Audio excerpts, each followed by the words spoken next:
12 years of digging in the Oleander City, as they call Galveston. I hope you'll find it interesting. I'm kind of giving out all my secrets, except for where I've dug in Galveston. But nonetheless, digging, I think, is a cornerstone to the bottle collecting hobby, and it brings new people into it. It brings new items into the hobby, and so I wanted to just outline how I go into this, and how it can be fairly accessible to go and dig your own bottles if you are so inclined. So first, I'm going to give a little brief history of Galveston. Galveston is a pretty fascinating city. Lots and lots and lots of history over the years from its founding. So really, it was founded in 1838 on land purchased by a Canadian fur trader named Michel B. Menard. The early years, it was obviously a pretty small city. I'd say we certainly never dug anything that would date into the 1830s or even the early 1840s, but we have gotten into stuff that was in the late 1840s. So, it was the site of the Battle of Galveston on January 1st, 1863. If you've ever read about the Battle of Galveston, it's actually kind of humorous. It was, to call it a battle is probably a little bit of a stretch, but nonetheless, there was a confrontation, and there was if you ever get a chance to read about the battle, it's pretty interesting. It's it's kind of the origin city of Juneteenth, which is now, of course, a federal holiday. It's been celebrated in this area for many years as Emancipation Day or Juneteenth. But basically, what it is it's when the Union kind of proclaimed to the residents of Galveston that slavery was outlawed. There was, of course, quite a bit after the Emancipation Proclamation, but a lot of people, a lot of African Americans didn't know at that point that slavery had been outlawed. So it was definitely cause for celebration for many years, and if you look in old newspaper articles, it's been celebrated here for a long time. It was also considered the Ellis Island and the Wall Street of the South. There was an enormous amount of immigration that took place through Galveston, and also an enormous amount of banking. It was a big banking city, and in the 1880s, I mean, it was really an impressive city. And by the end of the 19th century, it had 37,000 residents, which doesn't sound huge, but that was a lot for a southern city, and it ranked second in per capita income in the entire United States. There were a lot of rich people living in Galveston, which helps with the digging. I grew up in New Hampshire, and the digging that I did as a child in New Hampshire, those people were in poverty, and they weren't throwing out whole bottles very often, particularly in the early days. They reused everything until it broke. So, finding whole stuff was very uncommon. And even when you did find whole stuff, it was always the kind of the budget, products. And so the fact that Galveston was fairly well off means that there were a lot of products coming into Galveston. So everybody, I'm sure, has heard of the 1900 hurricane. Obviously it was a horrible tragedy. Hurricane hit Galveston with very little notice. I mean, there were some people who tried to kind of raise the alarm, but nonetheless, it basically swallowed Galveston. There were supposedly 145-mile-an-hour winds, 15-foot storm surge, no seawall at the time. Galveston's very low lying, and it was devastating. A lot of these are estimates, but supposedly about 5,000 structures completely destroyed. If you've ever seen the pictures, I mean, it's just mind-blowing what that hurricane did to Galveston. Estimated 8,000 people dead. I mean, I've seen numbers anywhere between 5,000 and 12,000. I mean, you know, most people were never found. The people that were found, they burned, and I mean, it was just a very, you know, it was just a devastating tragedy in Galveston, and it definitely changed the whole trajectory of the city. You know, it changed Galveston from kind of an up-and-coming city, and it really shifted that to Houston. So, you know, everybody started to, you know, Houston became the deep water port, and Houston, you know, started bringing in a lot more industry. And you see these trajectories where Houston kind of just takes off, and Galveston really starts to, you know, show a decline. It's also interesting, just as a side note, you see right around that time, you see the German influence going down in Galveston, and the Italian influence going up.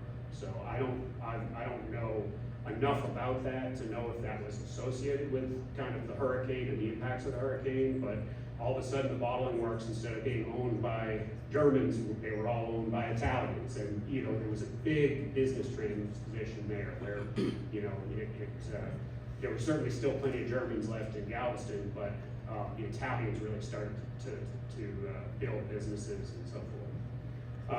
You know, just a note here, you know, the highest point in Galveston was 8.7 feet above sea level at the time. So a 15-foot storm surge, I mean, you can do that. This photo is, you know, kind of indicative of just boards everywhere, just wood, you know, strewn everywhere. So rebuilding Galveston, you know, it is pretty impressive to see the resiliency. I mean, this town lost, you know, let's say a quarter to a third of its residents. 3 weeks after the storm, the port was open. You know, the saloons were back open, which, you know, everybody probably needed a swing by a saloon after dealing with all of that. But the trolleys were running in the streets. I mean, that's pretty impressive. I mean, that you know, that we, you know, let's put it this way. I mean, obviously we just had a Hurricane Beryl just came through, which was just a little Category 1, and you know, it sounds like it took almost as long to recover from that as it did from this in terms of a lot of the services.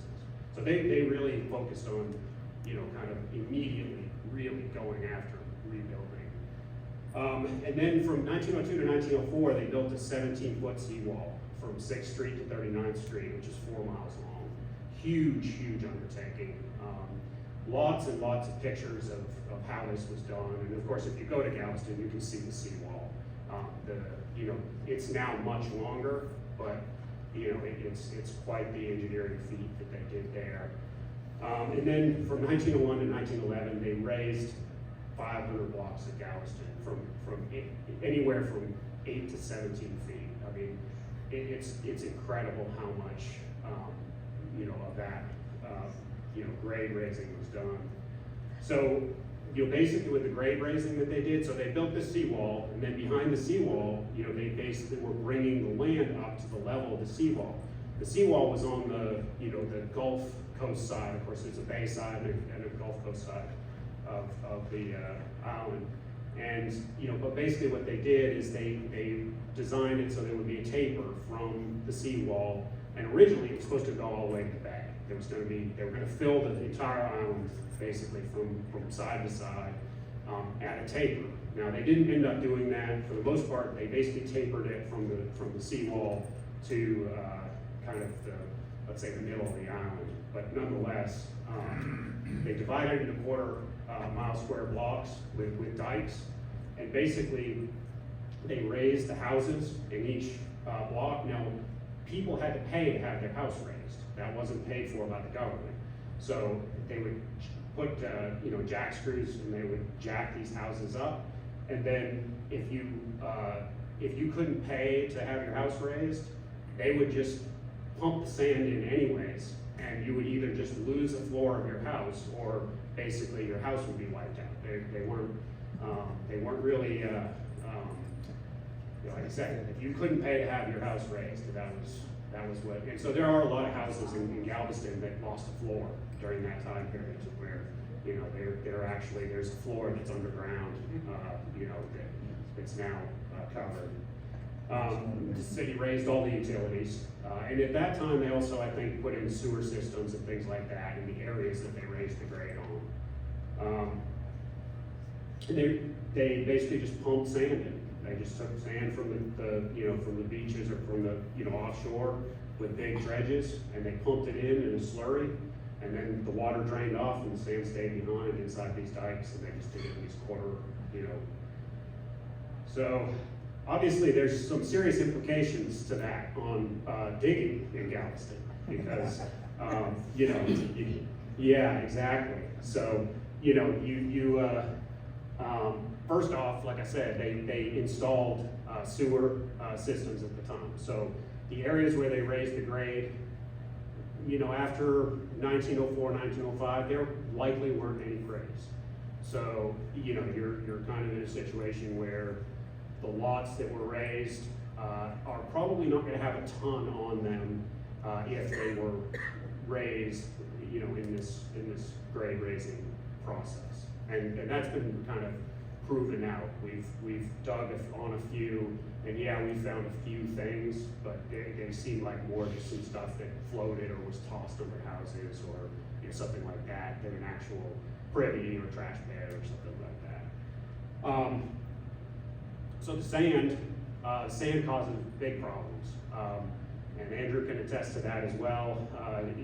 The sand that was pumped in was beach sand, and if you've ever been to the beach and you try to dig a big hole, you know what happens. It's wet, and when you get towards where the water level is, it just sloughs in, and then when it sloughs in, the top part just caves in. And your hole just keeps getting bigger and bigger and bigger. So, that's another implication on digging that it has. So basically the result of this is about 70% of Galveston is effectively inaccessible to any serious digging. It's covered with all, even if the yard is wide open and you get permission to dig, there's not really, you might find a few things, but you're not going to probably find anything, certainly from before the storm, and you're going to find very little probably after the storm, just because the privies weren't there. They had put in these systems. So the result of this is basically all the digging in Galveston effectively takes place on the Bayside of Broadway. I've drawn that red line on that map there. That's Broadway, and of course, right now the island, is developed way to the west and so forth. But at the time, it didn't extend that far that way either. So it's a fairly discrete area that has, let's say, pre-hurricane stuff and has a lot of potential to dig in. So now I'm going to kind of go into different types of digging that we do in Galveston, privies and trash pits and trash layers and so forth. So I'm going to start off with privies. This is what classically the digging out of privy in Galveston kind of looks like, with the caveat that I've only ever done one marked jug in Galveston, so that's a little bit of a yeah. Is that oyster shells? Yeah, so that's oyster shells. Lots of oysters in Galveston, and they can be the bane of your existence. Anybody who's dug anywhere that has a lot of oysters, they're hard to shovel, almost impossible to shovel, even with a pointed shovel. I mean, these aren't oysters like what you get at the store these days. They were very much willing to eat the biggest oysters that could be delivered. So we'll see oyster shells nearly a foot long. Nowadays, oyster harvesters, they harvest an oyster at a very certain stage in its life, because nobody wants an oyster a foot long when they order their dozen oysters. It's just, it's not appealing, and it's just too much. So they harvest them when they're at a very small size. Nonetheless, that's a classic spoil there. So just like probably a lot of people in other places, we use Sanborn maps to kind of get the lay of the land on these lots. Texas is great because online you can access all of the Sanborn maps for the entire state that have been all digitized by one of the universities. There was a map collection that they got that they digitized. Fantastic source, and you can find it for pretty much any town in Texas that had any size. You can find at least some Sanborn maps for. Galveston, I mean, they have a very wide range. They've got 1877 that's very limited, but then they have 85, 89, 99, 1912. Those are complete sets. I mean, they cover, you know, pretty much anywhere you would be digging. And then they have some newer ones. We don't look at the newer ones that much, but you know, they do have those. And the older maps, particularly the 85 and the 89, they show outbuildings that we have kind of shown to be privies, you know, where we've matched up those outbuildings to privies. The 1899, it's hit or miss. I don't know why, but you know, there's a little bit less interest, I guess, in showing all of the outbuildings. And then the newer maps, you know, 1912 and beyond, they very much focus just on the buildings, the major buildings. So we don't see many of the outbuildings on the newer maps. In this area, there were definitely still privies in 1912, all the way up through probably about 1920. There were still privies on most of these lots that were not filled in, where they didn't initially put a sewer system in. So here's kind of a map. This is a snapshot of a block that we've dug in Galveston, and all the red dots are privies that I dug that I feel like were from right around 1899. So you can see the correlation here. There's a few that definitely didn't show up on the map. You know, you can see, you know, that one there doesn't show up, and that one there. But other than that, this was a really good resource for, you know, finding where the privies were. You know, this one's interesting because it looks like it was under a house. We find that fairly often, and you know, I would say maybe they were in the house. You know, maybe they were on a back wall of a house, or even, you know, a lot of these huge buildings like this, even though it says it's a D, which is a dwelling, it may have been something more than a dwelling, and it may have been a reason that they had basically effectively an indoor grading. Some comments on privies in Galveston. You know, typically they're located either at the back edge of the lot on the alley, or midway back on the lot. Now, a lot of lots in Galveston had what they call alley houses, where either they built a second house to rent out to, you know, to other people, or they had servants' quarters that was in the back, you know, back lot. So of course they wouldn't put a privy there in those scenarios. But if they didn't have anything back there, that's classically where they put it. But if there was an alley house, you'll find them usually basically almost exactly midway back on the lot, and you know, and also a lot on the property line. So the lots there, I think, are like 40 feet wide, 120 feet front to back, something like that typically. And you know, that's kind of, you'll find them along the edge. Once in a while, we find them in just the strangest places, and it's you know, sometimes a kind of a head scratcher. We found them right on the main road, just a few feet off the main road, and you know, you got to think, okay, was this maybe more of a public, you know, use privy, or what was the scenario? But it's hard to say. Pre-1870, most of the privies are barrel privies. They're wooden barrel that's been put in the ground. We found them from little tiny things, 18 inches maybe in diameter, sometimes stacked on top of each other, to barrels that are just mind-blowing in their size. I mean, 4-foot diameter, you know, huge barrels. But they were obviously reusing what they had and using those as privies. Post 1870, and even some pre-1870, you'll find rectangular or square wooden privies, typically very robustly built. You know, I pulled a couple boards out of one of these. They had 2-inch thick, 6-foot long, 2-foot wide oak, you know, planks. And you know, if you pull them out and bring them home, I mean, literally you could build something out of them, and that's the sort of condition they're in. You know, so for the most part, the wood is in very good condition. They were using old growth oak or something similar to build these out of. And they're typically like 4x4, 4x6 at the top, you know, and they can be, but we've seen them 10-foot square. You know, and I think a lot of times the 10-foot square ones crossed a lot line, and they were being used for both sides of the fence. You know, that's typically what we expect, and then probably, you know, women's, men's, and maybe even servants' facilities. It could have been a three-holer on one side of the fence, three-holer on the other side of the fence, you know.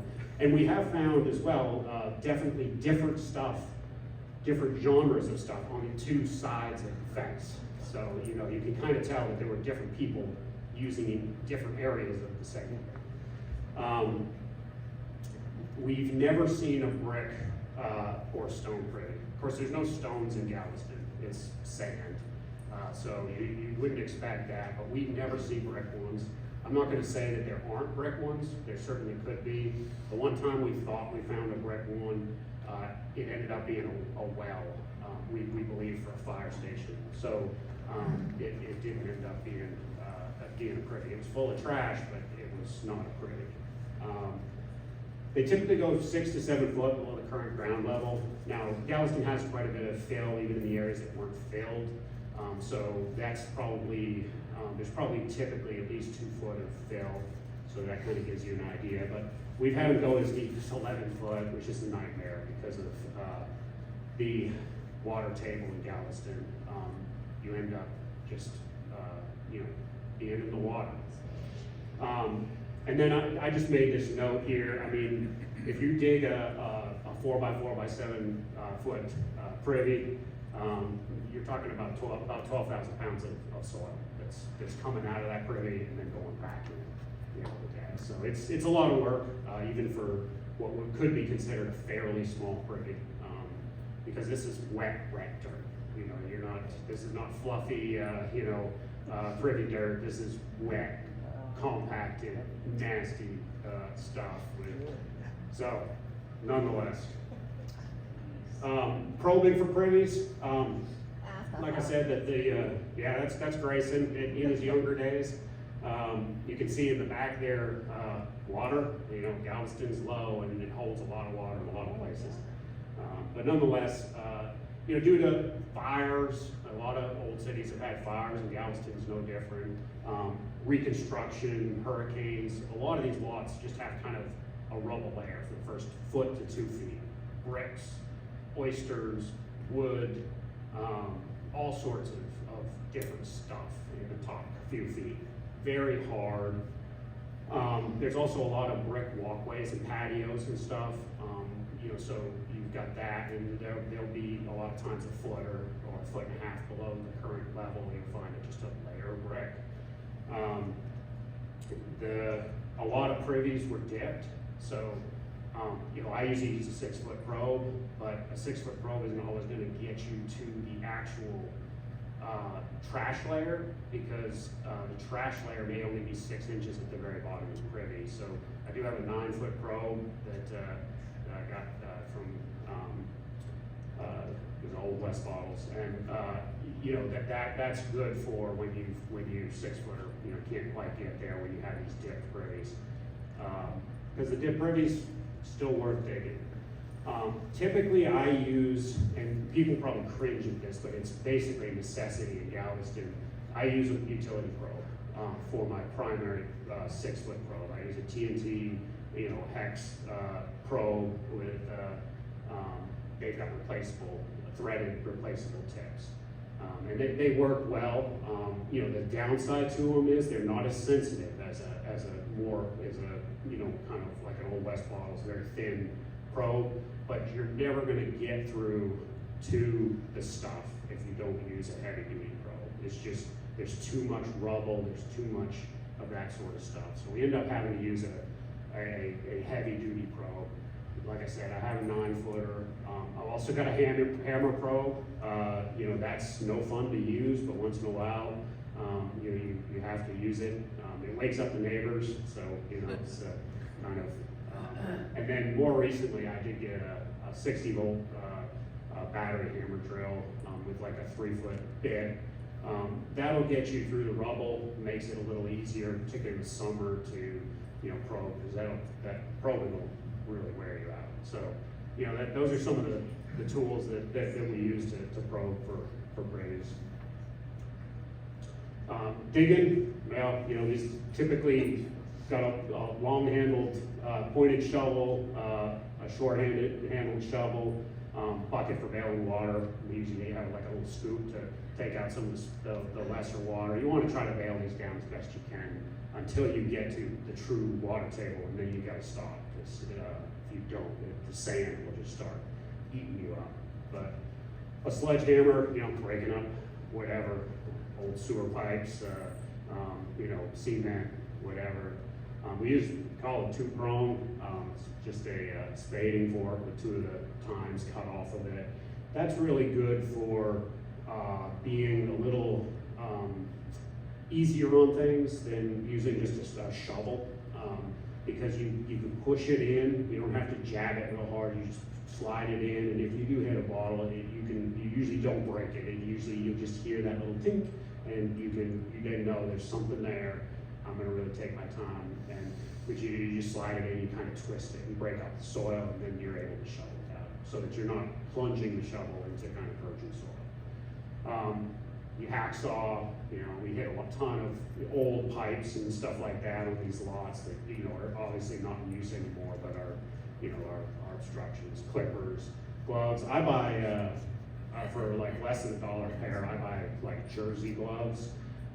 They're not quite as cut resistant, but you know, with the stuff being so wet that we deal with and so nasty, if you use like normal work gloves or the real cut resistant gloves that cost quite a bit of money, they just don't last very long. You get to the point where they're super uncomfortable to wear. So I just use these jersey gloves.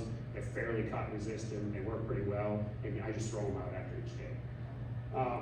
And then we use tarps or sheets of wood to put all the dirt and everything on. A tamper, particularly if we're on a lot that, you know, we want to really keep real nice, we use a tamper to tamp it back down. Pain, but it's, you know, you want to make sure that you're taking care of the people who are letting you dig on your lots. Rubber work boots, like I said, it's a lot of water. I use either normal work boots or rubber work boots, but something like that. Definitely, the taller the better, in my opinion. And then to change your clothes, because you're not getting back in your vehicle after a day, like you're looking like. It's just, you know, Andrew can attest to it. I mean, you can be mud up to your shoulders by the end of the day. Water notes, you know, water is a big problem for us in Galveston. You can see there I am. This is a very deep privy, barrel privy, but you know, it's hard, and you want to bail as much of the water out as you can. But if you start seeing the water level stop, you know, not dropping anymore, or if you see little sand volcanoes coming up on the sides of the privy, you've got to all stop on the bailing and just dig the privy out as best you can with the water table staying where it's at. Because what happens is the water table, the water will start to bring in sand underneath the bottom edge of the privy, and once it starts that, it will continue to accelerate that, and it will fill your whole privy with sand, and you just can't get that out. It just, you know, up to the water table level. And so, you know, you just kind of have to, you know, once you start seeing that you're at the water table, you pretty much just have to work with the water being at the level that it's at. Water table, typically 6 to 7 foot on most of the areas that we dig on. Sometimes it seems a little shallower, sometimes it seems a little deeper, but that's around where it's at. Permissions, you know, obviously permission to dig is important. You know, you write letters, you know, email, phone calls. A lot of the lots we dig on are empty lots, so you're not going to be able to just pull up and knock on the door. So a lot of times, you know, we're having to reach out. If you see somebody mowing the lot, that's a great opportunity to swing in and say, hey, is this your lot? You know, would you mind if, you know, but churches, we found that a lot of churches own a lot of land that's empty, and a lot of times with a donation, they are happy to let you dig as well. So we've had pretty good luck with that. Then, you know, whenever getting permission, focus on the hobby, focus on the fact that it is a hobby. It's not, you know, a lot of people think, well, they're working really hard. They must be digging for something that's akin to gold. But, you know, you we really just try to focus on it being a hobby. Of course, you know, for me, I bring my kids along, that does help to kind of grease the skids, because then people do realize, okay, yeah, this probably is a hobby. You know, focus on the history. A lot of people in Galveston really love the history. You know, always fill in your holes. I mean, I can't say that enough. You know, fill in your holes. It's so important. And then we even on lots that are empty or whatever, we cut the sod, we set it aside, we put it back in place, and within a week or two, you can't even tell anybody ever dug there. And you know, like I said, in the backyard or something like that, we do try to tamp the hole, try to make sure that it's not going to end up being a big depression once it's, you know, filled in. If you're on a lot with active utilities or might have active utilities, you really should have those marked. You know, I do, my old digging partner, he got into a gas line once. You know, it's not a good scenario, and it's definitely a good way to not get permissions going forward if you start getting into utilities. So one way or another, I always recommend that. Luckily, a lot of the ones we dig on don't have utilities that are active, so you don't have to worry about it as much if you are. We overfill the hole a hair, just a tiny mound to try to make it so that if it does settle out a little bit, it'll drop back. But we also like to check the lot, at least drive by and take a look and make sure that, you know, it hasn't settled out, you know, a lot. And then you do have to be prepared for some of these holes. When you go to fill them in, you're way short of dirt. So you've got to have a plan for that. Either sometimes we stockpile a little bit of dirt somewhere on the lot, if it's a lot we're digging on for an extended period of time, so that we have something to fill it in with. You could bring dirt from home to potentially use it, or you know, whatever, but you do have to be prepared for that, because you don't want to leave at the end of the day and still have a 2 or 3 foot hole, deep hole. And then, like I said, I mean, before, the better your reputation is, the more likely you're going to get other permissions, because you know, towns like Galveston are kind of small towns, and then people see you digging, and that may open up other permissions. But if they drive by the lot the next time and see a mess, that's a surefire way not to get any permissions. So that's kind of the privy side of things. I'm going to go through kind of the trash pits. Galveston has a lot of trash pits, and this is why, in the end, when I get onto a lot, I was talking about like a 40 by 120 lot. There's been cases where I've dug on that one lot for an entire year. You know, we give them a lot of chances to give up all of their secrets, but there is a lot. There typically are. There's not just privies, is what I'm getting at.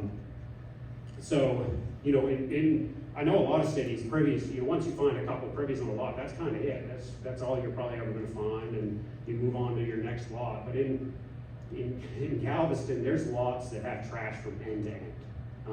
Now, it may not be as thick as it might be in a privy, but there is stuff to be found almost everywhere on some of these lots.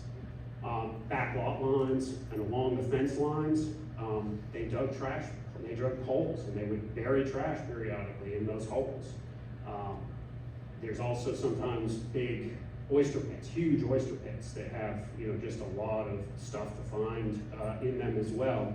They can be discouraging because 98% of the stuff is oysters, but in those there can be pottery, there can be, we find a lot of sauce bottles in oyster pits sometimes, and you know, sometimes sodas or beers.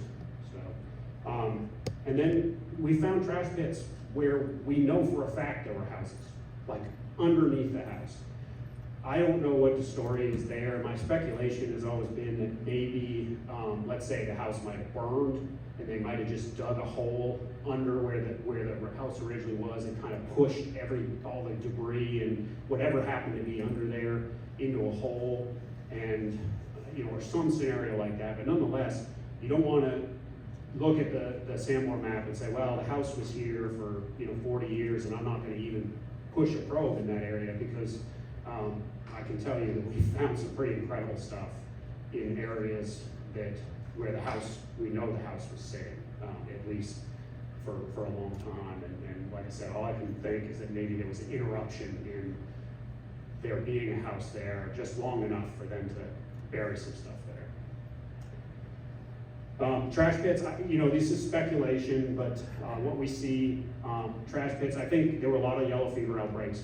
And my suspicion is during yellow fever outbreaks, there was, whatever scheduled trash pickup or the trash, the guys that would come around and pick up trash probably got interrupted and people had to figure out a way to do something with their trash. I think there was a reluctance, some of these trash pits are just full of whiskeys or beers or something like that. And I think in some cases it's because they didn't really want their habits to be known to the trash man, who then might tell everybody in the neighborhood that, hey, this person just drinks like a fish. Sometimes I think what they were doing was, everybody had these really low wet lots. And I think what they were doing is they would dig a big hole in the corner of their lot, use that dirt to build up some other low area on their lot that they wanted built up. And then they would, over time, fill that hole in their back corner with, with trash. And then some of these trash pits are very clearly places that they dug to bury like fire or hurricane debris. We'll find pits that are mostly crushed up wood or things like that, and there'll still be a few bottles in there. But sometimes that's clearly what it was. The third thing we dig is what we call flow layers. A lot of trash, a lot of lots have a layer of trash that's very thin, like 6 or 8 inches thick, that will cover a good portion of the lot, particularly under where the houses were. And my speculation is that is where these lots flooded. I mean, they flooded probably quite a bit, both from the ocean and then just from heavy rains. And if there was a bottle in the privy, the privies would overflow. You can read articles about everybody's privies overflowing everywhere. Or if they just had some bottles stacked up somewhere that they were getting ready to go to the trash, they might have floated up and just floated into low spots on the lot. And then over the years, they just settled into little layers, and you could go and dig there. So, like I said, these layers can be really productive underneath where there used to be houses. We've found some incredible stuff, and that probably is also partly helped by stuff would float there, but then there wouldn't be any pressure to crush the stuff. The house kind of protected it from there on out, particularly where the footings are for the house, because everything down there is off the ground, and there'll be footings, periodically around those footings. A lot of times we'll find stuff that must have settled kind of right around the footing. This, one of my bucket list bottles in Galveston, the Galveston Cordial Gin. Some of you guys probably saw it in my son holding it on the magazine cover quite a while back. That was found in a float layer. It was found outside. We dug a huge privy, and outside the privy, a couple of feet, up in one of these float layers was that, and it probably floated out of the privy at some point and just rested in a little low spot. Cisterns, Galveston cisterns. This is us digging in a big cistern. You can see probably immediately that cisterns in Galveston are a little different than cisterns in a lot of cities because there's no cap, there's no arched, top or anything to it. I think they probably had wooden covers, but they're full bore width.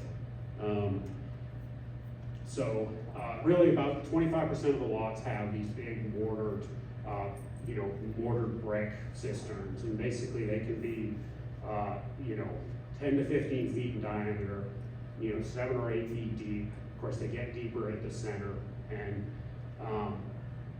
they're a lot of times filled with construction rubble and not worth digging, just flat out not worth. We'll try to do a test hole, see, but a lot of times. But if they do have trash in them, it's usually 1910 to 1920. Which there's some great stuff to dig in Galveston from that time period, but that's typically where your expectation should be as to what you're going to find in there. And that's when they installed the city water system, and it makes sense that they would have started just throwing stuff in their cisterns at that point. Finding cisterns, well, they're typically shown on the Sanborn maps as a BR CIST. But that's not proved to be very good indicator, truthfully. You can see here, these red dots are where we found some brick cisterns. And you can see that this one here was called a brick cistern, and we found that. There was a cistern here where there's not even one shown. There's a cistern here where there was one shown, but this one was brick as well. And then up here, that cistern is marked, but it was also a brick one. A lot of Galveston had cisterns that were above ground as well. So there were wooden, tanks effectively. So the blue ones, that we've never found anything at, those in all likelihood were above ground wooden cisterns. And then, kind of the last one, we find sometimes where people lined pathways, gardens, things like that with bottles that were placed upside down in rows. And I know that people see that in other cities as well. Fairly common to find that with stoneware beers, just lined up upside down, but sometimes they'll have all sorts of fun stuff in them. So, basically, we've found a lot of squares. You'll find sometimes a lot of Hofstetters buried upside down like this. Saratogas, Udolpho Wolf's schnapps. It seems to have been very popular in the early 1870s. It seems like the majority of these that we find can be kind of dated to that time frame. And then once in a while we'll find a few soda bottles. Pretty rarely though. I think only once that I found a short line once that did have a couple of soda bottles in it, but usually they're looking for bigger bottles, bigger, beefier bottles. Sometimes they can go on for quite some distance, and if you look at some of the archaeological reports from Galveston as well, the archaeologists have found some of these as well, and they've kind of documented these. Now, where I'm showing these pictures of my son, he's digging one where it wasn't a row, it was actually just a block. So it was multiple rows of mostly square bitters, basically like 15 or 20 in a row, and 7, 8, 9 rows. And it was just basically a big block, and it had a piece of wood on top of it. Don't know what it was, maybe they were filling in a low spot, but somebody put a lot of effort into it. So I can't help but feel that there was some other reason. But it was a mixture of bottles. You can see the stoneware beers. There was a Drake's. There were a whole bunch of Hofstetters. The Sonor's Calisea bitters that's in the auction, that came from this block of bottles. And there was a John Price's stomach bitters from New Orleans in there. I understand a quite uncommon bottle. Brady's, so there were quite a few different, kind of a mixture. There's an Alpine bitters in there, kind of a mixture of, a lot of different 1870s, bitters bottles. And like I said, I don't know why they would have done it in a block, but nonetheless, these almost never can you probe.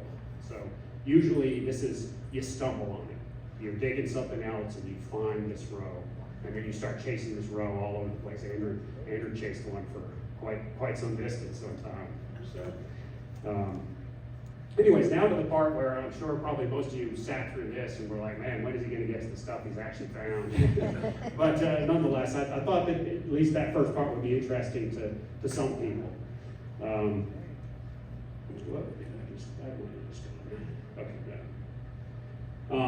So obviously, we find a lot of Texas bottles and we find a lot of other stuff. The first few slides here are going to be some of the kind of really cool, in my opinion, really cool Texas stuff that we found. First one there, mustard bottle from Galveston, probably late 1870s, early 1880s. Didn't know it existed until my kids actually dug it in just one of these trash, kind of thin trash layers. Just kind of shows, not many towns had their own mustard bottles. It just kind of shows how much Galveston was kind of had a big city mentality for a period of time. Of course, there's the caveman hutch. A lot of people have heard about the caveman hutch. That's kind of one of the iconic Texas bottles. It's a hutch soda that has a caveman with a club on it, and it's just cool. It's just a cool bottle. and they are quite scarce. The next one's a flask, B.A. Cook, Sweet Revenge. Just a great name for a whiskey. Typically, so Sweet Revenge was a trademarked whiskey from up in Kentucky. They were bringing it down in barrels, and B.A. Cook was bottling it here. So just a cool bottle. And there's only, B.A. Cook was the only company who had flasks in Galveston. So it's pretty neat. Galveston cod soda, so the B.A. Cook and the cod, there's one of those in the auction. The cods are super hard to find, probably from about 1910. It's just cool to find a cod soda in Texas. They're obviously associated with England and so forth. It's just really neat. Houston had a couple of them too, and you can see the Houston ones in the Houston display downstairs. I love citrated magnesia bottles, so I had to put these in here. There's 3 of them here. I know you can't read them real great, but just some pretty early ones. One of them's a Tarrant, which he was in business for a short period of time in the mid 1880s. This is a Preston and Robira. That's mid 1870s, and then this is an Ashoff. He was also a druggist in the early to mid 1870s, so pretty early stuff. Here's a few other bottles that I've dug. The Devereaux Cordial Gin, that's the Galveston gin that I was talking about. Just an absolutely incredible bucket list bottle for me, and one of only 2 examples known, and the other one was damaged. So just a gorgeous color. You can see it's obviously frosted, but it's kind of a, it's a teal color bottle. Underneath that's Page and Apfel's Kidney and Bladder Cure from Victoria, Texas. It's a big square. If you were at the shootout the other day, you see that. I did enter that in. Those are probably, they're right up there with Texas cure bottles. I think they're one of the only big Texas cure bottles. And then a soda siphon from the Galveston Coca-Cola Bottling Company. H.C. Milligan, he was one of these guys that was sent from city to city to start Coca-Cola bottling works. So he came to Galveston, I think, in 1907. He was really only around for that 1 year, and basically he started the Galveston Coca-Cola, bottling company, and then moved on to some other city, and that was, I guess, his role. But nonetheless, just really early Coca-Cola soda siphon. And in Texas, unlike a lot of other places, in Texas, soda siphons are a big deal. They're very desirable, very heavily collected, particularly when you start getting into colored stuff like that. A few other notable Texas, Dr. S.W. Leek's vegetable tonic. That's a bottle from Galveston that dates to around 1867. Super uncommon. That was found underneath. Somebody had tossed an entire cast iron cooking stove in pieces into a hole, and I spent hours digging it out. Andrew was there, he probably remembers, and I was pretty frustrated by the time I got it all out, and lo and behold, that was the only bottle in the pit, but it certainly made it worthwhile. J.J. Shaw was a big druggist in Galveston, but that's like a sarsaparilla bottle or something. It's just unusual to see that style of bottle from a pharmacist. The Collier's Tonic Empyrean, there was a guy who just started a little company in Galveston that sold that in like 1888 or 1889, and when I dug it, I had no clue where it was from. Did a little bit of research, and lo and behold, it was a Galveston bottle. And then colored pharmacy bottles, everybody loves those, or at least I think everybody should love those. But nonetheless, that's a Galveston colored pharmacy bottle. They're tough to find. Here's some sodas. You can ignore the one in the middle. That's more like a beer that's slick. But the rest of these are kind of some classic, very early Galveston sodas. The blue blob, as I call it, which I wrote an article about in the magazine. And then the Kraus, that's one of the early gravitatings. It says Albertson's stopper, and it's a wooden stopper instead of a glass one. Interestingly, most of them still have the wooden stopper in them. They're kind of shriveled up, but you can still see how it worked. Doesn't say Galveston on it, but there is also a blog of the same thing that does say Galveston. So Kraus moved from Galveston after a couple of years of selling groceries and soda in Galveston. He moved to South Texas and opened a piano store.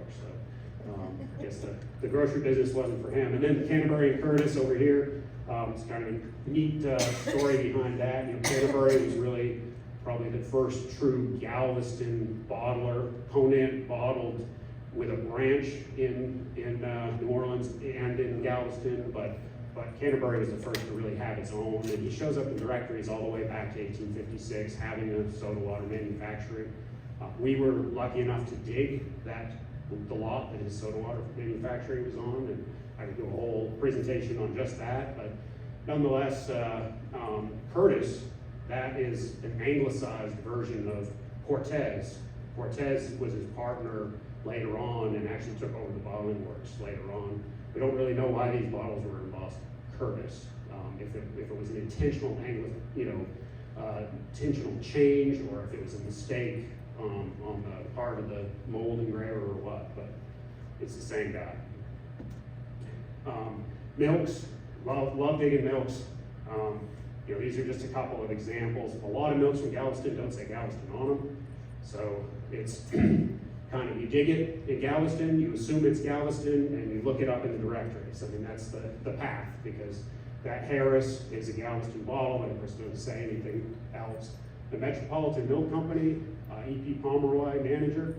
So there's an advertisement somewhere that says that he was the first user of glass milk bottles in Texas.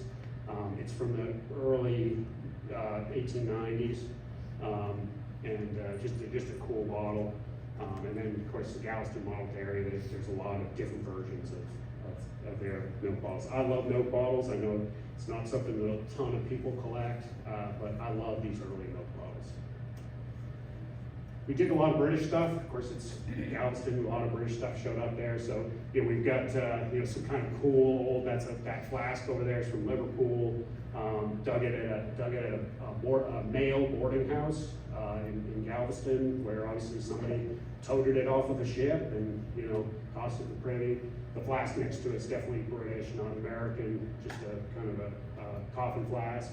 Anchovy paste. We also get pot lids from time to time.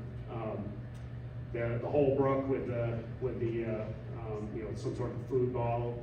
This is a Cochrane and Cantrell bottle from England, which you've probably seen the aqua ones that are kind of long and skinny and have a round bottom. But this is a Brighton seltzer bottle from them, or they call it a dumpy seltzer, and it's a pretty cool find, I thought. Now getting into kind of more of the national bottles. Dig a lot of inkwells. I absolutely love them. Love the colors. Get super excited. There have been cobalt blue umbrellas dug in Galveston too. I haven't dug one, but I know of at least 2 or 3 that have been dug there over the years. Interesting. This is a burst lip one. Kind of strikes me as it might be Western. The rest of them more of kind of your traditional Eastern. Only one of those is pontled. The rest of those are all smooth base. We do find some pontled stuff in Galveston, but not a ton. But nonetheless, we find some just cool. This one here is a David's, a nice David's turtle.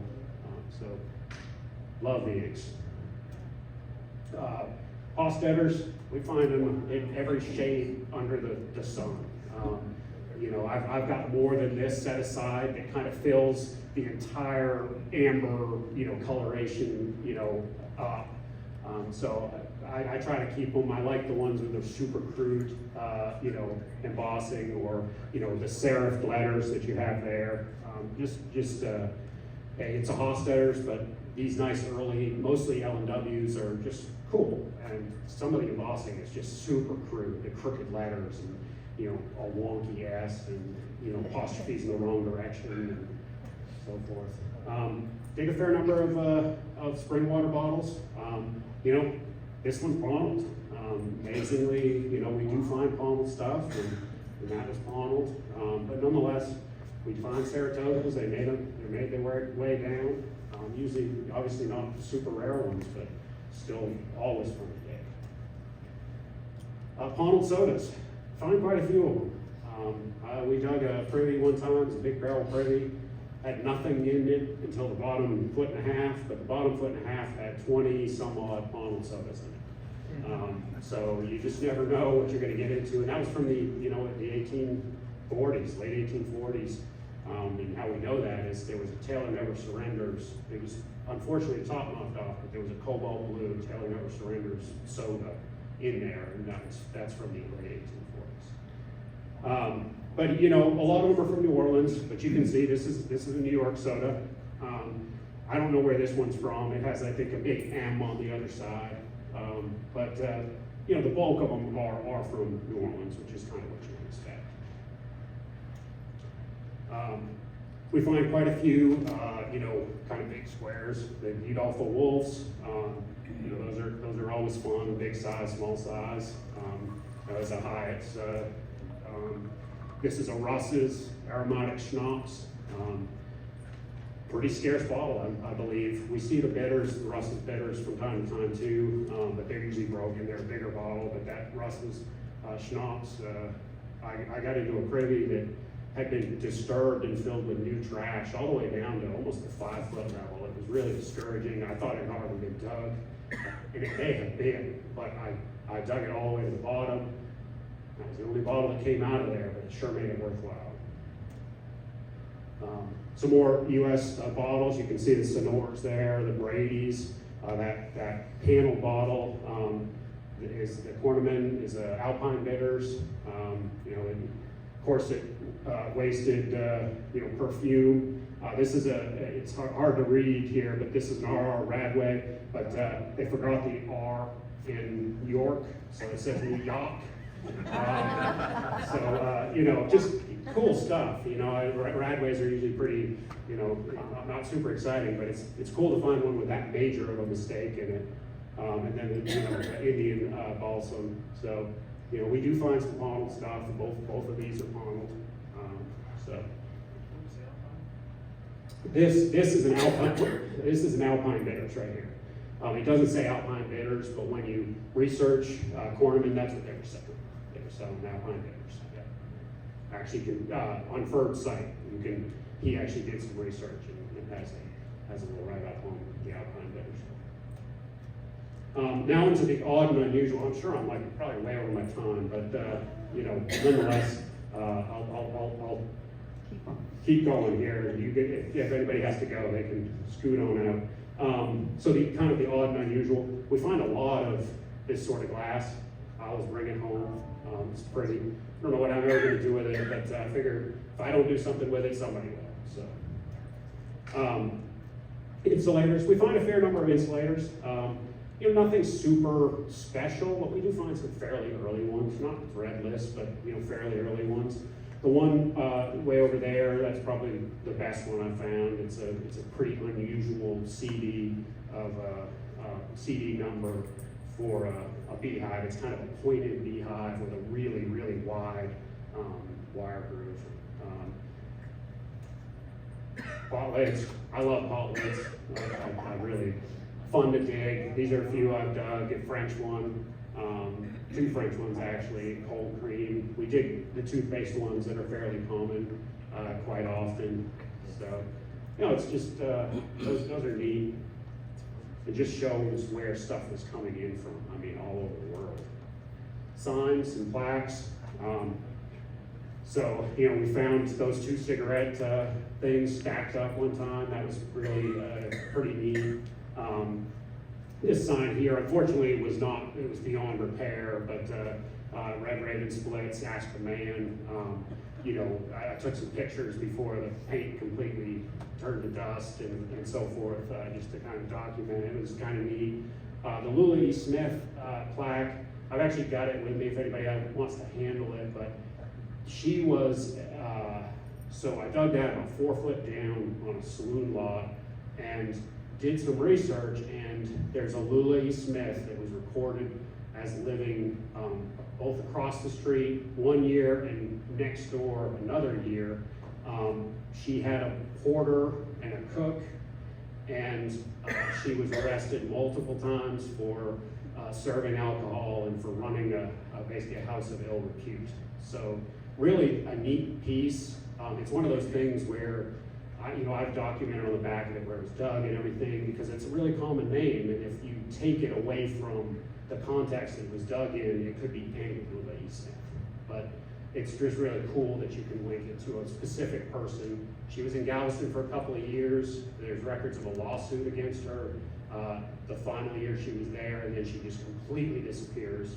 I can't find her anywhere where I can kind of link up any connection. May not have been her real name. There's all sorts of possibilities, but just, I love that type of thing with kind of a personal connection to someone. Civil War stuff, we find Civil War stuff fairly often. Sometimes I think it's fairly often it's stuff that was thrown out well after the Civil War, like the Union shaving kit that's there. The USA Hospital Apartment bottle, we know that was a late throw in the privy, because I found it in the 1880s privy. The spur there. The bayonets, we found a few bayonets. The cannonball was probably actually from the Battle of Galveston that was found, on around 17th Street, about 6 foot down in the ground. So it's kind of a neat thing. We find shells that should or shouldn't be there, some of them are from other places and so forth, but we'll find obviously souvenirs, a fishing reel. We find some strange stuff, lots of doll parts. We find tons of pieces of dolls and so forth. I'm sure other people have the same experiences on that front in other cities. Marbles, we find lots of marbles, sometimes really just crazy amounts of marbles. I'll put them all in jars, and as you can see, we find some really pretty ones. I don't know that much about marbles, but we hang on to them all and just put them in jars. Whistles, these are both whistles of one sort or another. One of them's metal, the other one's a little china whistle. Pipes. I love finding pipes. That figural boot is I always thought was a really cool pipe. I've never seen another one. The bearded man there, just really neat. And this one here actually advertises Laura Lard on the stem. It's actually an American, probably not made in the U.S., but it's advertising a U.S. company. Musical instruments. Don't know how they end up in privies and so forth, but there you go. There's some musical instruments, or parts of one. And then odds and ends. That one down the end, that's an opium pipe, for Chinese opium pipe. There wasn't Chinese.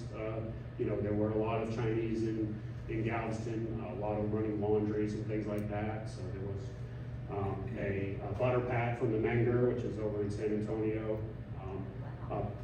This cattle brand or horse brand came out of the same privy, the 1840s privy that had all the 20 some odd model sodas in it. It's not in great shape, but you can tell what it is. And that's it for my my presentation. I know that guy. Yeah.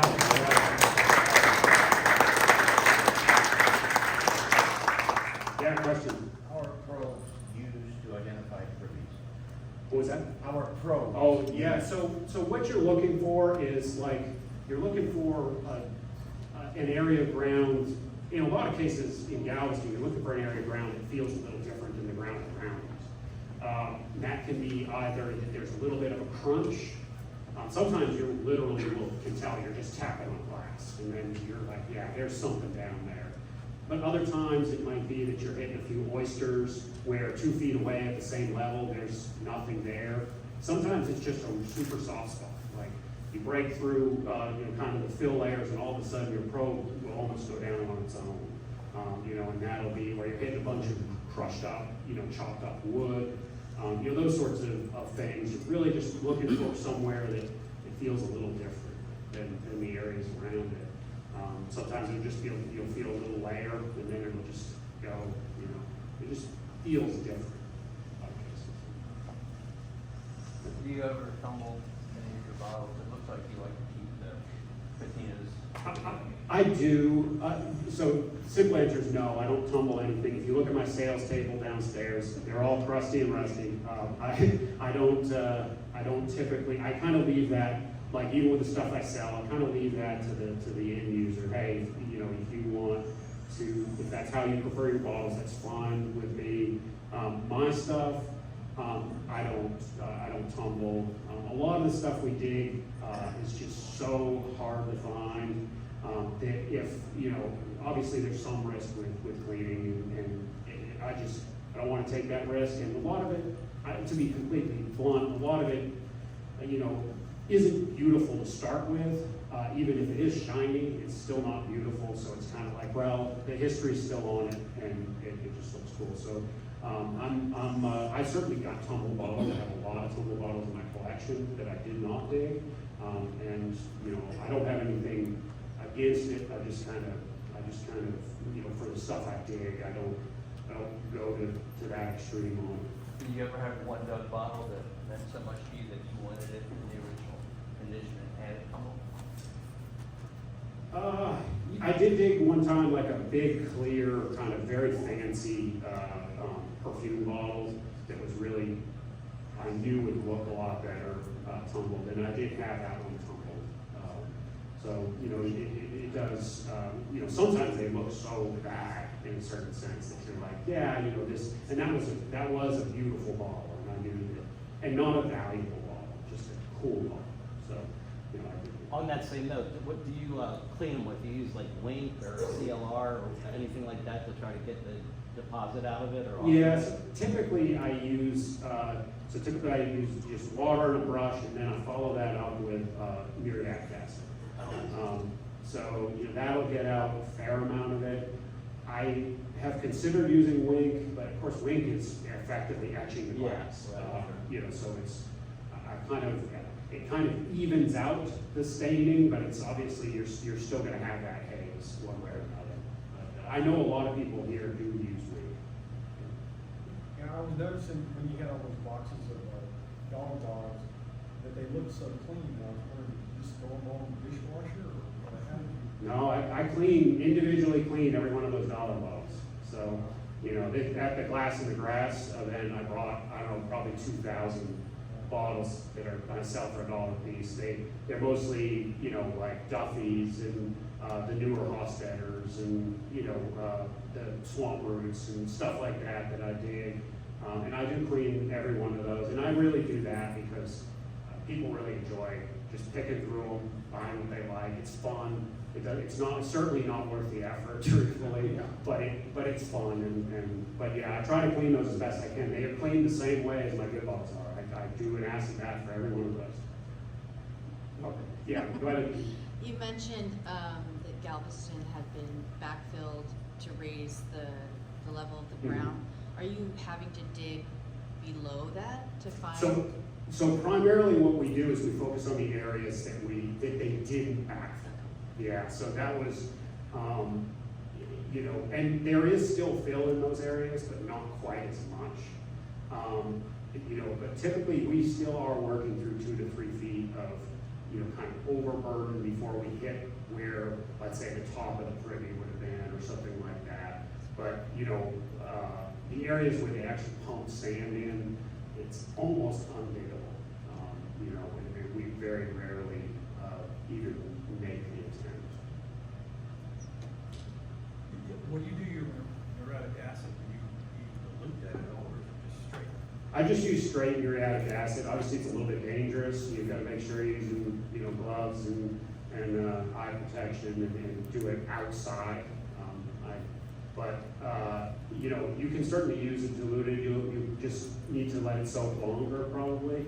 But it doesn't, you know, muriatic acid. The good thing about muriatic acid is it does absolutely nothing to the glass. So it doesn't hurt the glass in any way. All it's doing is getting like the lime deposits off of there.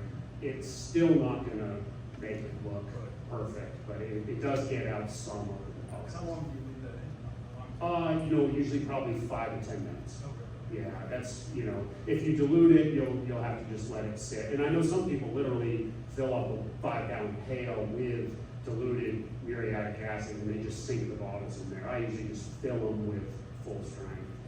But I use the same acid for a year, so effectively it's losing strength throughout the year as well. General question, how many serious diggers like yourself are there across the U.S. and to what extent are they successful in their hobby? You know, that's a good question. I mean, I've got to imagine, you know, there's not a ton of really serious diggers in Texas. There's probably, I would say 10 maybe, probably maybe even less than that when you consider kind of really serious. But across the U.S., you know, there's some areas where there's very significant hobby. And I would say, so probably several hundred, you know, diggers that dig multiple times a year and are pretty serious about it. But I would say they have varying levels of success. I mean, I know obviously location. A lot of these people could be digging in the same type of area that I dug in as a kid where, yeah, they may find some stuff, but it's gonna be few and far between on the good stuff. And then, you know, then other people who are positioned well in areas that maybe haven't been hit as hard or, you know, so forth, they maybe haven't looked at a lot. As a follow-up to that, is there any effort to integrate and identify this population of 100 or multiples of 100 diggers into the federation to grow the federation and to enhance it that way? I don't know that there's been a real push to do that, but I think you kind of hit on, I think a lot of diggers are not members of the federation.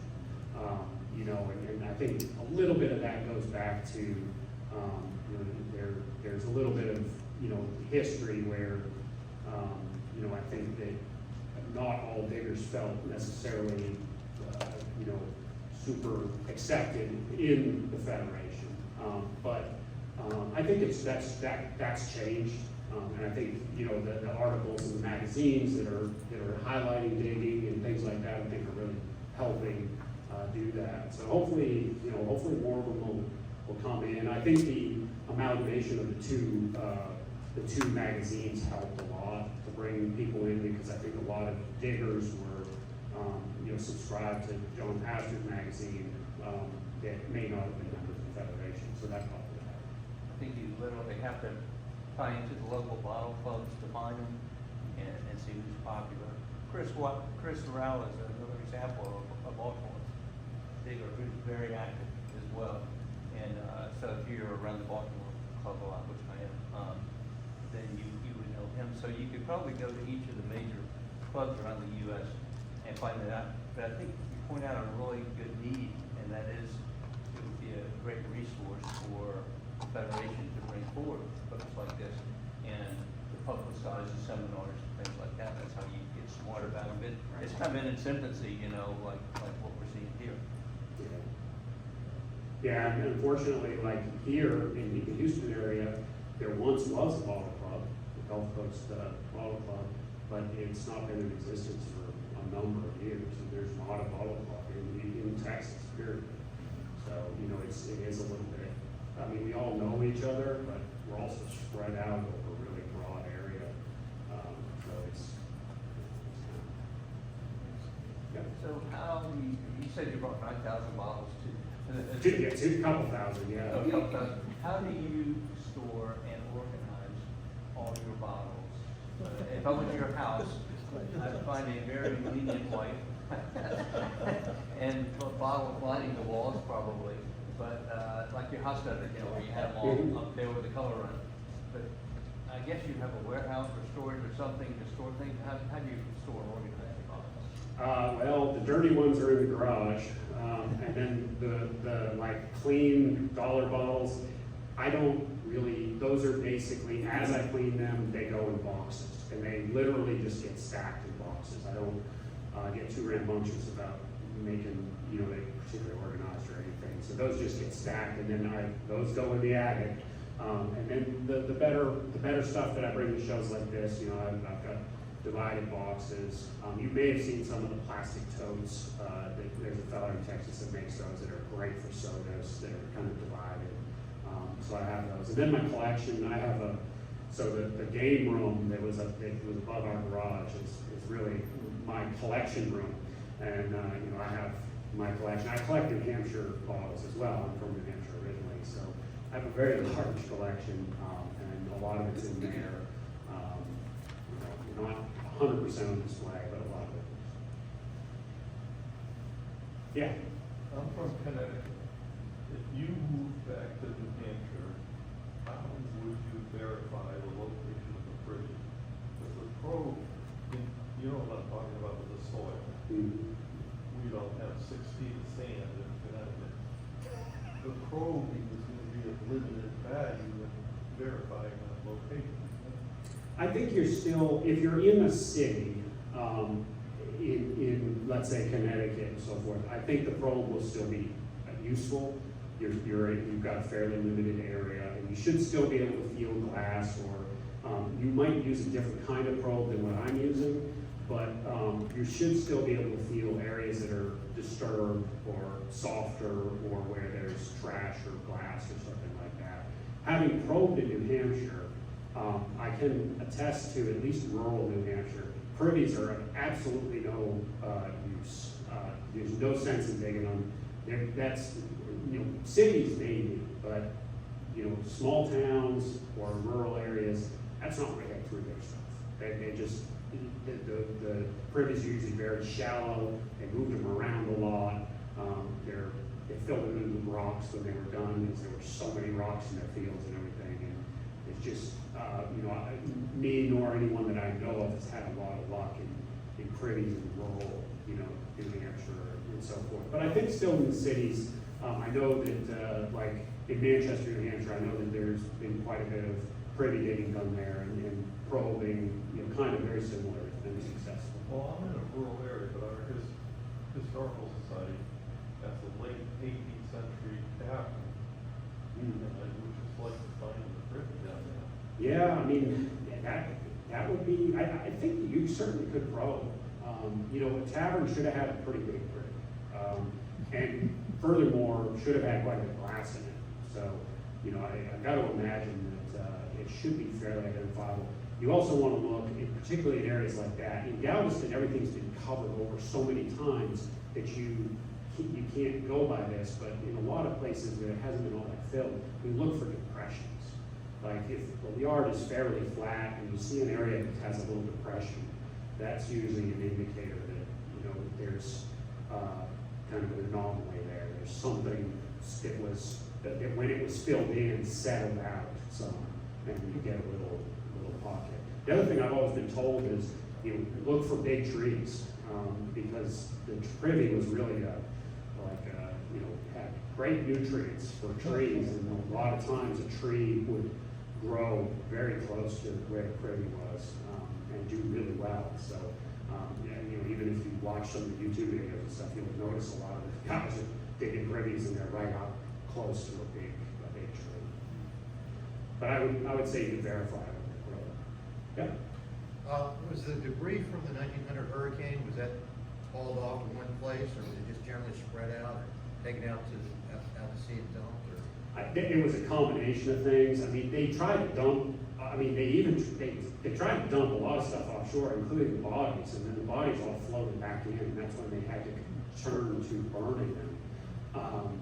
So, you know, but the rubble, I think they burned a lot of it, like a lot of the wood and stuff, they just put it in huge piles and burned it. They probably used, you know, and, but we've certainly found a number of pits where at least some limited amount of the stuff was definitely just shoved into holes. And so it's a mixture, but I would say that probably 80 or 90% of it was burned.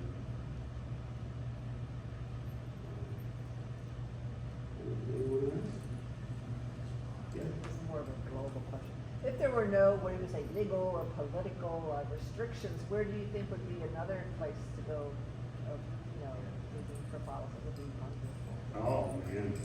Yeah, that's a good question. I mean, You know, obviously, you hear all the great stories about California and some of the great stuff there, that's been dug. But yeah, some of the ghost towns that, you know, like, I mean, I know Bodie and some of these other ones would probably be fascinating. I'm sure they were hit a little bit before they got off limits, but, those would probably be pretty awesome. And then, I don't know, I mean, I've been shocked at how productive Galveston has been, you know, because you always hear, everywhere's dug out. Everybody dug everything out in the 70s and 80s and 60s and so forth.